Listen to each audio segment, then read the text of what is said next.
ভাই একটা সত্য ঘটনা বলি। আমি দোকানে বসা, আমাদের ফেলাতলি বাজারে বাৎসরিক খাজা বাবার উরুস হয়। এখানে একটা মাজার ছিল, ভেঙে ফেলছে। ওরা বলতো যে খাজা বাবার আসন। তো যাই হোক, তো প্রত্যেক বছর এরা মিলাদ যখন করতো, খাজা বাবার উরুস, তখন একটা এই মোটা চিটেঙ্গে হজুর নিয়ে এসে মিলাদ মাহফিল করার জন্য। তো দেখেন চিটাঙ্গে হজুর কিরকম চিটাঙ্গের ভাষায় সে আমাদেরকে বুঝাচ্ছে, ইসলামিক স্টাইল বলতেছে।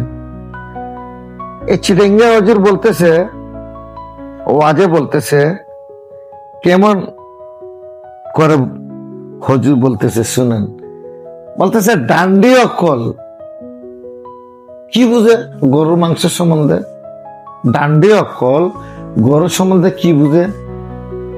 100 বছর যে পুরানা হাড্ডি, 100 বছর যে পুরানা হাড্ডি উত্তজ্ঞ পাইয়ে এবারে মুখের মধ্যে লইয়ে না, একসাথে বই না, কট্টর কট্টর কট্টর কট্টর করা খাদ দে আর খাদ।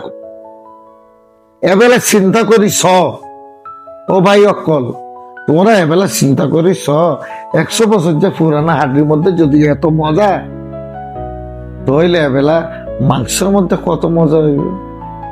এ ডান্ডি সুদানি অকল ন বুঝে, এইগুলো ন বুঝে খাই, তারা হক নাই, তারা খাইলে না বুঝিব। নহা তো এহতার লাগে তারা উল্টা ফুল্টা আনার নামে হদে গোড়া খাইয়া মাথা। আর কি গোড়া খাইয়া মাথা না, তোরা অনারা হন। আর কি গরু খাইয়া মাথা না, আর গোড়া খাইয়া মাথা। আর বেটা খাইয়ে না শাশু না। 100 বছর যে হাড্ডির মধ্যে যদি এত মজা থাকে, তাহলে গরু মাংসের মধ্যে কত মজা বুঝা।